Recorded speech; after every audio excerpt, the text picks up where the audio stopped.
जय नारायण। आज हम अपना नया टॉपिक रिकर्शन शुरू करने जा रहे हैं, जो कि चैप्टर 6 है यूनिट 1 का। यूनिट 1 अभी भी कंटिन्यू है, कंप्यूटेशनल थिंकिंग एंड प्रोग्रामिंग। उसके अंदर जो हम टॉपिक्स कवर करेंगे वो कुछ ये हैं। सिंपल एल्गोरिथम पढ़ेंगे रिकर्शन के ऊपर, प्रिंट करेंगे एक मैसेज फॉरएवर में, sum of first n natural numbers print करेंगे, फैक्टोरियल का प्रोग्राम देखेंगे, फिबोनाची सीरीज़ का प्रोग्राम देखेंगे, और रिकर्शन ऑन एरेज जो हमको एक टॉपिक दिया गया है कोर्स में, बाइनरी सर्च, हम उसको देखेंगे। चलिए, सबसे पहले हम रिकर्शन को समझते हैं कि ये रिकर्शन है क्या। रिकर्शन एक प्रोग्रामिंग टेक्निक है जो अपने ही फंक्शन को कॉल करता है, आइदर डायरेक्टली और इनडायरेक्टली। अगर एक फंक्शन में अपने आप को वो फंक्शन कॉल कर रहा है तो उस प्रोसेस को हम रिकर्शन कहते हैं। फिर से समझिएगा, रिकर्शन एक प्रोग्रामिंग टेक्निक है, ऐसी प्रोग्रामिंग टेक्निक जो अपने ही फंक्शन द्वारा बनाए हुए को अपने ही अंदर कॉल करे, आइदर डायरेक्टली और इनडायरेक्टली, उसे हम कहते हैं रिकर्शन। देखिए, इस तरीके से हम एक फंक्शन कॉल करते थे कि हमने डेफ ए नाम का फंक्शन बनाया। ये फंक्शन कॉलिंग होगी, ना कि रिकर्शन है। और बी को हमने, देखिए यहाँ पे बी अगर आपको दिख रहा हो कि फंक्शन के अंदर है तो थोड़ा सा ये दिक्कत हो गई है स्क्रीनशॉट लेने में। बी मेन फंक्शन में, बी मेन फंक्शन में, तो हम जब दूसरे फंक्शन को कॉल करते हैं तो इसे हम बोलते हैं common function, calling in common function. लेकिन ये देखो, अब नेक्स्ट पॉइंट पे देखो, ये जो दिया हुआ डेफ एफ नाम के फंक्शन को हमने ए ही नाम के फंक्शन के अंदर ए ही फंक्शन को फिर से कॉल किया, इसे बोलते हैं recursion. If a function call itself to complete its working, this is recursion. अगर ए नाम का फंक्शन जो हमने फंक्शन डिफिनेशन बनाई है, उसी फंक्शन डिफिनेशन के अंदर हम ए नाम के फंक्शन को कॉल कर रहे हैं तो उसे कहते हैं हम रिकर्शन। देखो, जैसे हमने दूसरा एग्जांपल दिया, सम नाम का फंक्शन बनाया, सम के नाम के अंदर, फंक्शन नाम के अंदर सम को ही कॉल किया, तो ये भी एक रिकर्शन। हमने बताया function call either itself, either directly और इनडायरेक्टली। देखो, अगर ये डायरेक्ट रिकर्शन है, डेफ ए नाम के अंदर हमने ए को कॉल किया तो ये डायरेक्ट रिकर्शन है। इनडायरेक्ट रिकर्शन के अंदर डेफ ए नाम का फंक्शन बना के हमने बी को कॉल किया और डेफ बी नाम के फंक्शन को हमने वापस ए को कॉल किया, ये होता है इनडायरेक्ट रिकर्शन। फिर से समझिएगा, डेफ ए नाम के फंक्शन के अंदर हम ए को कॉल करते हैं, डेफ बी नाम का फंक्शन बनाते हैं, और फिर डेफ ए नाम के अंदर हम बी को कॉल कर रहे हैं, अब बी नाम के फंक्शन के अंदर हमने ए को कॉल किया, वो ये इनडायरेक्ट रिकर्शन है। Here A is function is calling B and B function is calling A. हमेशा ध्यान रखो, रिकर्शन करता क्या है, बड़ी बड़ी जो कंप्यूटेशनल प्रॉब्लम्स होता है उसको डिक्रीज करके छोटा और स्मॉल स्टेप में काम करने दे देता है। देखो, हम डायरेक्ट रिटर्न लगा के भी काम करेंगे। इसमें एक बहुत ज़रूरी बात है कि हम स्टॉप कैसे करें।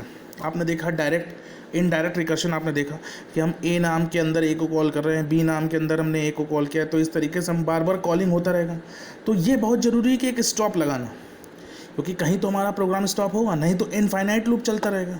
और एक समय, क्योंकि ये C++ और सी नहीं है, तो ये एक समय ब्रेक होगा और एरर दे देगा। अगर ऐसे प्रोग्रामिंग थी जैसे सी होती, C++ होती, तो ये इनफाइनाइट रन करता रहता, कोई स्टॉपिंग ही नहीं है, आपको प्रोग्राम को बंद करना पड़ता लास्ट में। लेकिन पाइथन क्या करता है, ये लास्ट में जब हमारी एक स्टैक की मेमोरी रीच हो जाती है, बढ़ जाती है, मैक्सिमम पॉइंट पर पहुँच जाती है, तो एक एरर रेस कर देता। देखो, इसको नीचे हमने करके भी दिखाया। देखिए, हमने एक प्रोग्राम बनाया जिसमें हमने डेफ फंक्शन 1 नाम का एक फंक्शन बनाया, उसमें फंक्शन में हमने लिखा प्रिंट हेलो फंक्शन 2, और फंक्शन 2 को कॉल कर लिया।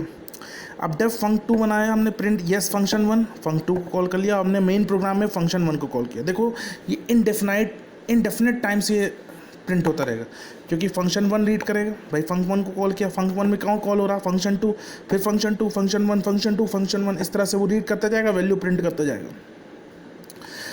पाइथन क्या करेगा, लास्ट में देखिए इस तरीके की एरर दे देगा, recursive error, maximum recursion depth exceed, इस टाइप की ये एरर दे देगा।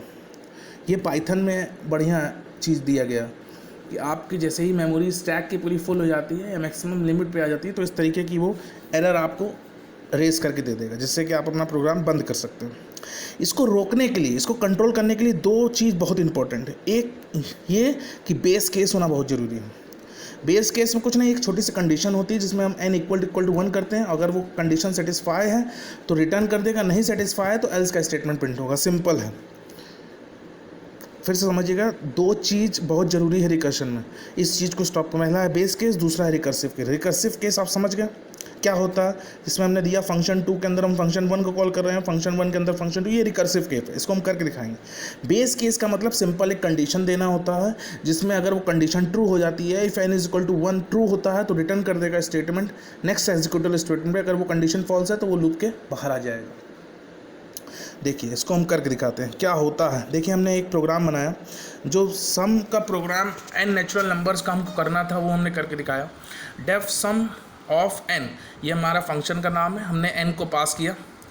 n के अंदर जब हम फंक्शन के अंदर फंक्शन डिफरेंशियल बना रहे हैं, हमने लिखा print in this pass num is num, पहली बार में वैल्यू की जो भी एंट्री होगी, if n is equal to 1, यही हमारा क्या होता है बेस केस जिसकी हम बात कर रहे थे। अब यहाँ पे प्रोग्राम जब भी 1 वैल्यू रीच करेगा वो प्रोग्राम इक्वल हो जाएगा और रिटर्न कर देगा 1। एल्स ये देखिए ये रिकर्सिव केस होता है, return num plus sum of n and num minus 1, ये हमारा क्या होता है रिकर्सिव केस होता है। इसको ध्यान रखिएगा, बेस केस और recursive case. Base case recursive case बहुत इंपॉर्टेंट है रिकर्शन में। जैसे ही वो कंडीशन 1 पे पहुंचेगी प्रोग्राम हमारा लूप से बाहर आ जाएगा, रिटर्न कर देगा 1। नहीं पहुंचेगी जब तक रिकर्शन एग्जीक्यूट होता रहेगा। मेन प्रोग्राम में आते हैं, हमने लिखा n is equal to int input enter a number, sum is equal to sum of n हमने पास कर दिया, print the sum of number is sum. चलिए देखिए हमने प्रोग्राम रन कराया, हमने सबसे पहले वैल्यू ली 5। अब देखिए 5 कहाँ जाएगा, 5 n से पास होते हुए नम पे जाएगा, मतलब सम ऑफ n में जो वैल्यू पास हुई वो 5 गई, तो इन दिस पास नम इज 5, पहली वैल्यू 5 है। इफ़ m नम की वैल्यू यहाँ पे क्या है 5, अगर 5 इक्वल टू 1 है तो रिटर्न कर देगा 1, जो कि कंडीशन फॉल्स है। अगर कंडीशन फॉल्स है तो एल्स का स्टेटमेंट प्रिंट करेगा। एल्स में क्या दिया हुआ है, num plus sum of n num minus 1, तो सम नम की वैल्यू क्या है यहाँ पे 5 plus sum of n num minus 1, तो 5 माइनस 1 तो सम ऑफ n क्या हो जाएगा 4 हो जाएगा, तो 5 प्लस सम ऑफ 4, तो फिर वो 4 को रन करेगा, फिर 4 के बाद वो 3 को रन करेगा, 2 को रन करेगा। देखिए इस तरीके से पहली बार में 5 थी, 5 में प्लस सम ऑफ n किया 4 हुआ, फिर 5 plus 4 plus sum of n 3, फिर 5 plus 4 plus 3 plus sum of n 2, फिर 5 plus 4 plus 3 plus 2 plus sum of n। देखो यहाँ पे 1 आ गया, जैसे ही उसको 1 मिला इस कंडीशन जो हमारा बेस केस था वो रीच हो गया। बेस केस रीच होने के बाद क्या हुआ, बेस केस रीच होने के बाद प्रोग्राम लूप से बाहर आ गया। अब जो भी प्रोग्राम में ऑपरेशंस हुए, एक्सप्रेशंस मिले, उसको उसने सबको ऐड कर दिया, 5 plus 4 plus 3 plus 2 plus 1, answer क्या आ गया 15 आ गया। इस तरीके से रिकर्शन का प्रोग्राम कंप्लीट होता है, एग्जीक्यूट होता है। ये था हमारा सम ऑफ n नेचुरल नंबर्स। आगे चलते हैं, एक सिंपल एल्गोरिथम है रिकर्शन का, क्या होता है अभी हमने आपको बताया कि एक बेस केस होना जरूरी है। तो सबसे पहले एल्गोरिथम में यही वैल्यू होती है कि test if n equal to base case return 1। ये टेस्ट आपको करना ही करना है प्रोग्राम में। अगर n equal to base case है, मतलब अगर वो इक्वल टू 1 है या इक्वल टू 2 है, जैसा भी आपका बेस केस आपने बनाया है, तो रिटर्न 1 कर देगा, लूप से बाहर आ जाएगा। If not then call algorithm with n-1। ये आपको पता है कि हमेशा घटती हुई वैल्यू में जाएगा, तो n-1 से रिकर्सिव केस बनेगा। नेक्स्ट प्रोग्राम है प्रिंट अ मैसेज फॉरएवर। जैसे अभी हमने आपको ऊपर दिखाया फंक 1 है, फंक 2 को हमने एक दूसरे में कॉल किया, उसी तरीके से ये भी मैसेज है कि def hello message print hello. एक हेलो मैसेज नाम का हमने फंक्शन बनाया, उसकी डिफिनेशन में हमने लिखा हेलो, और हेलो मैसेज को फिर से हमने कॉल किया। तो ये क्या है, एक एंडलेस प्रोग्राम है, कहीं उसका बेस केस नहीं है, कहीं कोई एग्जिट नहीं होगा। ये हेलो प्रिंट करेगा, फिर हेलो मैसेज को कॉल करेगा, फिर हेलो हेलो, इस तरह से कोई एग्जिट नहीं है। ये इनडेफिनेट प्रोग्राम इनफाइनाइट लूप के लिए रन करता रहेगा, और लास्ट में एक एरर दे देगा। अगर आपको एग्जिट करना है बीच में तो Ctrl+C का यूज़ करिए, वो एग्जिट हो जाएगा आपका। Alt F4 का भी यूज़ कर सकते हो। नेक्स्ट चलते हैं program of factorial number using recursion. देखो रिकर्शन से अगर हमको फैक्टोरियल करना है तो हमें करना क्या है, देखो हमने फैक्टोरियल नाम का एक फंक्शन बनाया जिसके अंदर हमने वेरिएबल दिया x। If x equal to 1 return 1, ये हमारा बेस केस हो गया। Else return x into factorial x-1। Main program में हम आते हैं y is equal to 8 input enter the number, हमने एक इनपुट मांगा नंबर से। f is equal to factorial y, यहाँ पे जो भी वैल्यू y की हम इनपुट करेगा वो यूज़र वो किस में जाके पेस्ट हो जाएगी, x में जाके पेस्ट हो जाएगी। प्रिंट करना factorial of y is f, तो हमने इंटर किया यूज़र से, हमने नंबर 5 मांगा, फैक्टोरियल ऑफ 5 इज 120। देखो कैसे रिकर्शन रन हो रहा। फैक्टोरियल ऑफ 5, यहाँ पे y की वैल्यू क्या हुई 5, ऊपर गया प्रोग्राम में x की जगह 5 प्रिंट हो गया, फैक्टोरियल 5 तो इंटू 5 फैक्टोरियल 4, फिर 5 इंटू 4 इंटू फैक्टोरियल 3, भाई इंटू लगा हुआ है देखिए x इंटू फैक्टोरियल। तो इस तरीके से वो इनपुट लेता जाएगा, बार बार इंटू करता चला जाएगा। लास्ट में जैसे ही वैल्यू केस 1 रीच होगा, रिटर्न स्टेटमेंट रन हो जाएगा, लूप से बाहर आ जाएगा, जो भी एक्सप्रेशन होगा वो उसका पूरा सॉल्व करेगा। 5 इंटू 24 लास्ट में 120 आंसर दे देगा। इस तरीके से फैक्टोरियल का नंबर रिकर्शन के थ्रू रन होता है। नेक्स्ट चलते हैं फिबोनाची सीरीज़। फिबोनाची सीरीज़ क्या है देखिए, हमने लिखा है ये है 0 1, पहला टर्म 0 है, दूसरा टर्म 1 है, तीसरा टर्म 1 है, चौथा टर्म 2 है, पांचवा टर्म 3 है, छठा टर्म 5 है, सातवां टर्म 8 है, नौवां टर्म 13 है, 10वां टर्म 21 है। ठीक, देखिए पहला टर्म में 0 और 1 ऐड होके आता है 1, फिर 1 और 2, 1 और 1 2, नेक्स्ट टर्म 2, फिर 2 और 1 3, 3 और 2 5, 5 और 3 8, 8 और 5 13, 13 और 8 21। इस तरीके से फिबोनाची सीरीज़ रन होती है। हमने एक प्रोग्राम बनाया, फंक्शन डिफिनेशन बनाया डेफ। फिबोनाची में हमने ए बी एन, भाई ए हमारा फर्स्ट टर्म है, बी हमारा सेकंड टर्म है, एन हमारा वो नंबर है जहाँ तक हमको टर्म को वैल्यू ले जाना। इफ़ एन इक्वल टू 2 है, ये हमारा बेस केस है। अगर एन की वैल्यू 2 के इक्वल आ जाती है तो रिटर्न कर देने का। Else c is equal to a plus b है, प्रिंट सी, भाई बार बार ऐड करना, पहला दूसरा टर्म को ऐड करना और सी में उसको पेस्ट करते जाना है, रिटर्न कर देना Fibonacci B comma C comma N minus 1। हमेशा एन वही टर्म है, ध्यान रखिएगा, एन वो टर्म है जहाँ तक हमारा टर्म जा रहा है और उसको घटते हुए क्रम में प्रिंट करना है। नेक्स्ट अब प्रोग्राम, मेन प्रोग्राम में हम आते हैं। If a is equal to 0, b is equal to 1, n is equal to int, input enter number of terms, जो भी वैल्यू हमको नंबर के टर्म्स में एंटर करने।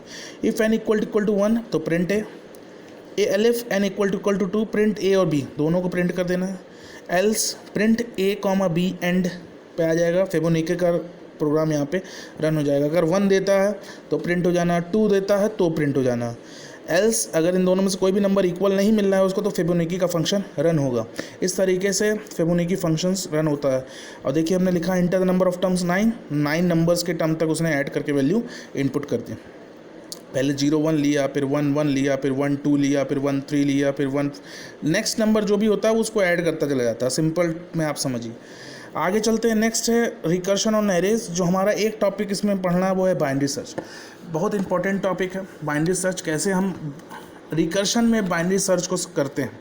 देखो बाइनरी सर्च को करने के लिए जो भी एलिमेंट्स उस लिस्ट में इंसर्ट होंगे, एरेज को हम यहाँ पे लिस्ट कहते हैं, ये हमने पहले ही बता दिया था। तो लिस्ट में जो भी वैल्यू इंसर्ट होगी वो सॉर्टेड होनी चाहिए। वो अगर सॉर्टेड नहीं होगा तो बाइनरी सर्च हमारा रन नहीं करेगा। पहली चीज़, पहला मोस्ट इंपॉर्टेंट केस यही है कि बाइनरी सर्च को रन करने के लिए जो भी एलिमेंट्स हमारे स्टोर होंगे वो सॉर्टेड होने चाहिए। देखिए हमने एक एग्जांपल लिया है जिसमें हम सर्च कर रहे हैं 23, ये हमारी लिस्ट में वैल्यू स्टोर्ड है। ठीक, हमें 23 को सर्च करना है और 23 को हमने सॉर्टेड एलिमेंट्स में स्टोर कर लिया। अब हमको सर्च करना।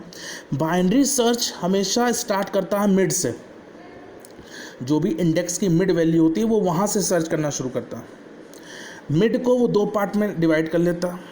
देखो हमारा यहाँ पे मिड है 16, मतलब m की equal to 4, floor division use करता है ये, क्योंकि हम 9 नंबर है ना। देखो बेटा 0 से लेकर 9 total 10 number of indexes value stored है, तो 10 को हम 2 से डिवाइड करते हैं तो 5, तो 5th प्लेस पे वो आके स्टोर हो जाता है। 0 1 2 3 4, 5th प्लेस पे वो आके स्टोर हो गया। तो m इज इक्वल टू 4 हमारा मिड वैल्यू हो गई। अब यहाँ से 16 है तो सबसे पहले वो 16 को चेक करेगा, क्या 16 23 से बड़ा है कि छोटा है। अगर वो छोटा होता तो वो लेफ्ट हैंड साइड बढ़ता, मतलब 12 8 5 2 की तरफ बढ़ता, क्योंकि बड़ा है तो वो राइट हैंड साइड की तरफ बढ़ रहा है। तो जैसे ही राइट हैंड साइड की तरफ बढ़ेगा तो पहले ही उसको 23 मिल गया, तो आंसर मिल जाएगा, रिटर्न एट 5 पोजीशन। अगर उसको ना मिलता सपोज, तो वो 23 चेक करता, फिर 23 के बाद 38 चेक करता। और देखो 23 जैसे ही, अगर सपोज हमको 24 चेक करना होता तो 23 के बाद 38 आ रहा, 38 आता तो दे देता नंबर नॉट फाउंड, क्योंकि इंडेक्स नंबर 6 पे कौन सी वैल्यू स्टोर है, 38। भाई बड़ी वैल्यू स्टोर है ना, हमने पहले बता दिया कि बाइनरी सर्च हमेशा सॉर्टेड एलिमेंट पे सर्च करता है। वो ऐसे ही एरर दे देता। चलिए प्रोग्राम देखते हैं। सबसे पहले देखिए प्रोग्राम में हमने डेफ बाइनरी सर्च नाम का प्रोग्राम बनाया। हमने एलिमेंट डाले, फर्स्ट डाला, लास्ट डाला और लिस्ट डाला। एलिमेंट उसको बता रहा है जो एलिमेंट हमको सर्च करना है। फर्स्ट यहाँ पे इंडेक्स नंबर बता रहा है, जो फर्स्ट इंडेक्स होगा, जो लास्ट इंडेक्स होगा। लिस्ट जिसमें हमने वैल्यू को इनपुट किया। If first is greater than last, return -1। जो भी वैल्यू अगर फर्स्ट है ग्रेटर देन लास्ट है, फर्स्ट ग्रेटर देन लास्ट है तो रिटर्न -1। लिस्ट में कोई भी एलिमेंट स्टोर नहीं है। अगर ऐसा नहीं है तो आगे चलते हैं। मिड को हमने फर्स्ट प्लस लास्ट, देखो फ्लो डिवीजन का यूज़ किया, बहुत ध्यान रखिएगा डिवीजन नहीं यूज़ कर रहे हैं, फ्लो डिवीजन मेथड का हमने यूज़ किया है। Mid is equal to first plus last floor division divided by 2। If list, जो हमने लिस्ट बनाया है उसमें मिड को पास किया इक्वल टू एलिमेंट, अगर जो मिड एलिमेंट है जो मिड में स्टोर है वही अगर हमारे एलिमेंट को सर्च करके इक्वल कर देता है तो हमको मिड की वैल्यू रिटर्न कर देनी है। नहीं है तो हमें क्या जानना है, या एक बार ग्रेटर जाएंगे एक बार स्मॉलर जाएंगे, हमने पहले ही बताया। तो list mid greater than element, return किया हमने बाइनरी सर्च एलिमेंट। अब देखो यहाँ पे जब हम ग्रेटर देन एलिमेंट जा रहे हैं, जब भी मिड हम ग्रेटर देन एलिमेंट जा रहे हैं मतलब ये हमारा फर्स्ट हाफ काउंट कर रहा है। तो फर्स्ट हाफ एग्जाम्पल ध्यान रखिएगा, ये वाला ऊपर L इज इक्वल टू 0 1 2 3 4, ये हमारा फर्स्ट हाफ काउंट कर रहा है यहाँ पे। तो एलिमेंट जो भी हमको सर्च करना है, फर्स्ट हमारा यहाँ क्या हो जाएगा 0 हो जाएगा, मिड -1 क्या हो जाएगा 4 हो जाएगा, और लिस्ट क्या हो जाएगी जो भी वैल्यू 2 5 8 12 16 तक होगी पूरी पास हो जाएगी। अगर if list mid less than equal to element है तो बाइनरी सर्च एलिमेंट मिड +1 मतलब फिफ्थ की वैल्यू हो जाएगी, लास्ट हमारा यहाँ पे क्या हो जाएगा 9 हो जाएगा, और लिस्ट हमारी एज इट इज़ 23 38 56 72 और 91 पास होके जाएगी। इस तरीके से बाइनरी सर्च का प्रोग्राम डेफिनेशन हमने बना दिया। हम अपने मेन प्रोग्राम पे आते हैं। देखो यहाँ पे हमने लिस्ट को इनपुट भी कराया, लिस्ट को हमने डायरेक्ट इनपुट करा दिया। आप कहेंगे सर हम इनपुट ले सकते हैं, हाँ बिल्कुल इनपुट ले सकते हैं, लेकिन इसका ध्यान रखिएगा कि लिस्ट बाइनरी सर्च जो होता है हमारा सॉर्टेड एलिमेंट पे होता है, क्योंकि अगर आप यूज़र से इनपुट यूज़र से जब इनपुट देंगे, यूज़र से अगर इनपुट कराएंगे तो इसका बहुत ध्यान देना होगा कि यूज़र को भी ये हमको बताना होगा कि तुमको सॉर्टेड एलिमेंट में ही लिस्ट को इनपुट कराना है, क्योंकि अगर वो गड़बड़ अनसॉर्टेड एलिमेंट में कर देगा तो एरर दे देगा। बाइनरी सर्च उस केस में रन नहीं होता, इतना ध्यान रखिएगा। एलिमेंट हमने किया int input in the element to be search, जो भी एलिमेंट हमको सर्च करना है हमने इन पर किया। Last is equal to n list -1, हमने लेंथ उसकी मांगी, लिस्ट की क्यों मांगी, क्योंकि हमको डिवाइड करना है भाई, मिड को हमको first plus last divided by 2 करना है, तो हमने लिस्ट लेंथ माननी जरूरी, जितनी लेंथ होगी उसको -1 से डिवाइड करके 2 से डिवाइड कर देंगे। Found is equal to binary search element 0 last list, यहाँ हमने बाइनरी सर्च नाम के फंक्शन को कॉल किया है, हमने दिया एलिमेंट हमने पास किया जो एलिमेंट यूज़र इनपुट करेगा सर्च करने के लिए, 0 लास्ट पहली इंडेक्स की वैल्यू, लास्ट इंडेक्स की वैल्यू, और लिस्ट पूरी एज इट इज़ हमने पास कर दी जो हमने यहाँ पे इनपुट कराई है या हमने इनपुट ली है। If found is equal to -1, अगर फाउंड में वैल्यू मिलती है मतलब नहीं मिलती तो उसको -1 मिल जाएगा, print element not found print कर देगा। एल्स अगर उसको मिल जाता है यहाँ पे इंडेक्स नंबर रिटर्न करेगा तो element found at this number. देखिए हमने किया भी enter the element to be search 8, अब देखिए इसमें 8 है नहीं तो 8 नॉट फाउंड दे रहा है। नेक्स्ट दे रहा है enter the element to be search 5, देखो 5 है, कौन सी प्लेस पे है 2 पे, 5 फाउंड एट 2। फिर हमने दिया enter the element to be search 98 at 12, देखिए स्टोर्ड है। Enter the element to be search 55 not found. Enter the element to be search 9 found at 5। Hope करता हूँ बाइनरी सर्च और ये रिकर्शन बहुत अच्छे से तरीके से समझ में आया होगा। जो भी प्रॉब्लम होगी उसको आप ज़रूर बताइएगा, और आगे नेक्स्ट टॉपिक हम लोग अगली क्लास में टेकअप करेंगे जो एफिशिएंसी है, आइडिया ऑफ एफिशिएंसी है। आज के लिए इतना ही, थैंक यू।